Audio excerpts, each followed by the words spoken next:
Alugar ou comprar a casa própria? Se você já se fez essa pergunta, no vídeo de hoje vamos entrar em alguns detalhes dos pontos que deve ser observado ao tomar essa decisão. Meu nome é Emerson Carvalho e vamos ao vídeo.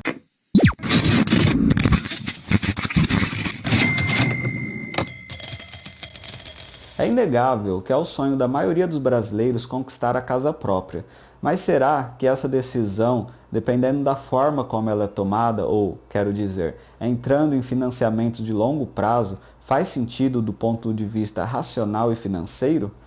Para responder essa pergunta, vou responder 4 perguntas que me fazem normalmente, e nessas respostas vamos entrar em alguns detalhes dos aspectos de financiar a casa própria ou poupar o dinheiro e investir para então comprar essa casa própria no futuro. Então vamos à primeira pergunta. A casa própria é meu sonho. O sonho é algo que é difícil de ser valorado. Então, se a pessoa tem o sonho de ter a casa própria, normalmente ela vai comprar independente do financiamento ou do prazo desse financiamento. Só que aqui existem alguns detalhes que poucos param para observar. Que quando entramos em um financiamento, o imóvel ele está alienado, ou seja, esse imóvel não é nosso, esse imóvel pertence ao banco. E se não pagarmos corretamente as prestações, esse imóvel vai ser tirado de nós. Então, o sonho da casa própria, aqui nesse ponto, ele é um engano, porque o imóvel não é nosso. Então, o sonho da casa própria deve ser repensado, porque esse imóvel será do proprietário apenas após a quitação de todo o financiamento, que pode ser de 25, 30 anos. Outro aspecto também do sonho da casa própria é que mesmo após esse financiamento, existem alguns impostos que, dependendo da situação, se não forem pagos, esse imóvel também pode ser retirado do proprietário. Então, esse sonho de propriedade ele é muito relativo, pois o imóvel ele vem com alguns impostos, alguns encargos, que se não pagos, ele deixa de ser nosso. Então, ele é nosso? É. Depois do financiamento, depois da alienação, ele acaba sendo nosso, mas temos que lembrar que existem impostos que caso não for pago, ele pode retirar essa propriedade. Então temos que repensar melhor nesse sonho da casa própria e até que ponto que isso faz ou não faz sentido. Outra pergunta que recebo bastante é: claro que comprar é melhor, pois as parcelas do financiamento são mais baratas que o aluguel. Esse é outro ponto que eu escuto bastante, que às vezes a pessoa paga um valor de aluguel e a outra pessoa que tem a casa própria paga uma prestação menor ainda no financiamento. Só que aqui é um ponto crucial que muitos não observam, que é o valor já alienado no imóvel. O que eu quero dizer com isso? Normalmente no financiamento você entrou com uma parcela do valor do imóvel na entrada do imóvel. Ou seja, você já pagou 30, 40, 50% na entrada desse imóvel. E mesmo que a parcela seja menor no futuro, você já está com esse valor, esse percentual alto do imóvel já imobilizado no imóvel. E por que isso deve ser levado em consideração? Digamos que o imóvel custa 200 mil e você entrou com 70 mil na entrada desse imóvel, para então as parcelas serem menor que o aluguel desse imóvel. Só que muitos não levam em consideração que esses 70 mil investidos já estariam rendendo alguma coisa que você está deixando de receber, ou seja, esses 70 mil é como se você estivesse deixando de receber algum valor de juros sobre esse capital investido. Sobre esse capital investido não, sobre esse capital imobilizado no imóvel. Então, se você investisse esse dinheiro, talvez esse valor de retorno, ele ajudaria você nas prestações, que acabaria ajudando você no aluguel, então compensaria você alugar. Mas, claro, temos que levar em consideração que alguns incentivos governamentais fazem com que famílias de baixa renda realmente seja vantajoso o financiamento da casa própria. Até porque essas famílias normalmente não têm condições de realizar a poupança para então no futuro comprar esse imóvel. Mas lembrando, se você não faz parte desse grupo, que é um grupo que realmente faz sentido por causa de incentivos governamentais, você deve levar em consideração onde você iria investir e qual a sua capacidade de fazer com que esse dinheiro renda mais dinheiro.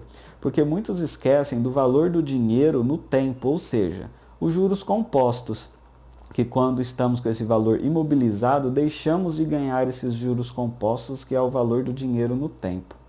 Então essa é a pergunta de por que mesmo muitas vezes com uma parcela no financiamento menor que o aluguel, às vezes o aluguel se torna mais vantajoso, porque a pessoa desconsidera esse valor de entrada que já está imobilizado no imóvel.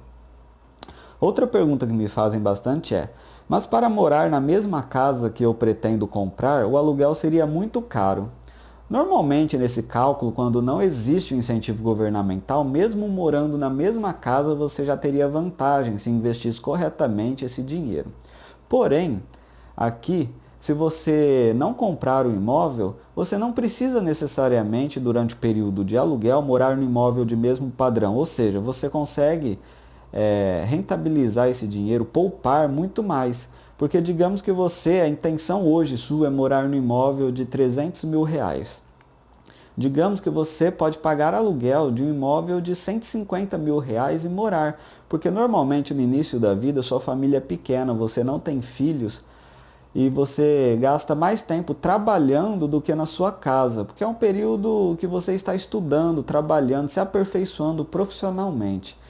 Então, se você construir um imóvel, não faz sentido também você construir um imóvel mais modesto, num bairro mais modesto, para depois comprar outro imóvel, construir outro imóvel, que é aquele imóvel que você pretende morar para o resto da sua vida.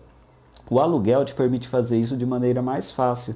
Você aluga um imóvel mais simples, num bairro mais modesto, e quando você for comprar um imóvel, aí então essa poupança, esse imóvel mais barato que você morou, que te permitiu poupar ainda mais, você compra o seu imóvel na região que você quer, no valor que você quer. Porque, sinceramente, quem participou da construção de um imóvel do zero até a moradia, dificilmente vai querer passar por todo esse processo novamente, porque é um processo estressante.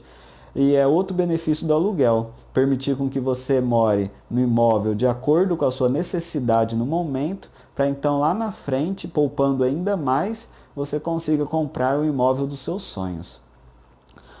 Quarta e última pergunta: eu não sei e não quero aprender a investir. Então, sinceramente, esse é o principal motivo que muitas famílias carregam financiamento de 25, 30 anos.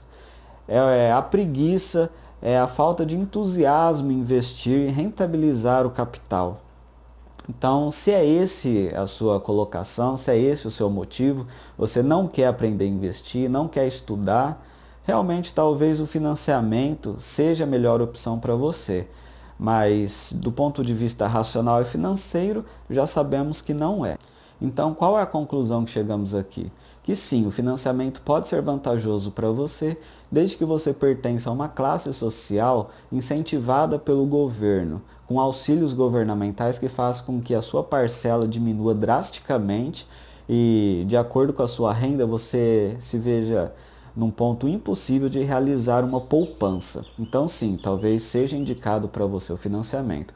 Mas você pertence a uma classe social onde não existe tantos auxílios assim do governo, talvez realmente você investir, poupar esse dinheiro, poder até morar numa casa mais modesta, num bairro mais modesto, poupando ainda mais, faça com que você tenha poder de barganha comprando no futuro esse imóvel à vista. Porque quem compra à vista tem poder de barganhar, de pechinchar, de pedir desconto. Então são esses alguns detalhes que eu gostaria de deixar no vídeo de hoje. Nunca se esqueça de quando você fala, o financiamento ele é mais vantajoso porque a minha parcela é menor do que o aluguel. Inclua sempre nesse cálculo o valor da entrada, o valor que você já está imobilizado naquele imóvel e tenha uma perspectiva de quanto você consegue fazer esse dinheiro render no mundo real. Ele rende 1,5% ao mês, 1% ao mês, então coloque essa perspectiva de lucro também no seu cálculo e nunca se esqueça do valor que já foi aportado no imóvel. Então por esse vídeo é isso, espero que tenha ajudado a você começar a refletir melhor sobre essa decisão. que você comece a calcular corretamente se vale a pena para você ou não o aluguel, para só então depois comprar a casa própria. Meu nome é Emerson Carvalho e nos vemos no próximo vídeo. Até mais.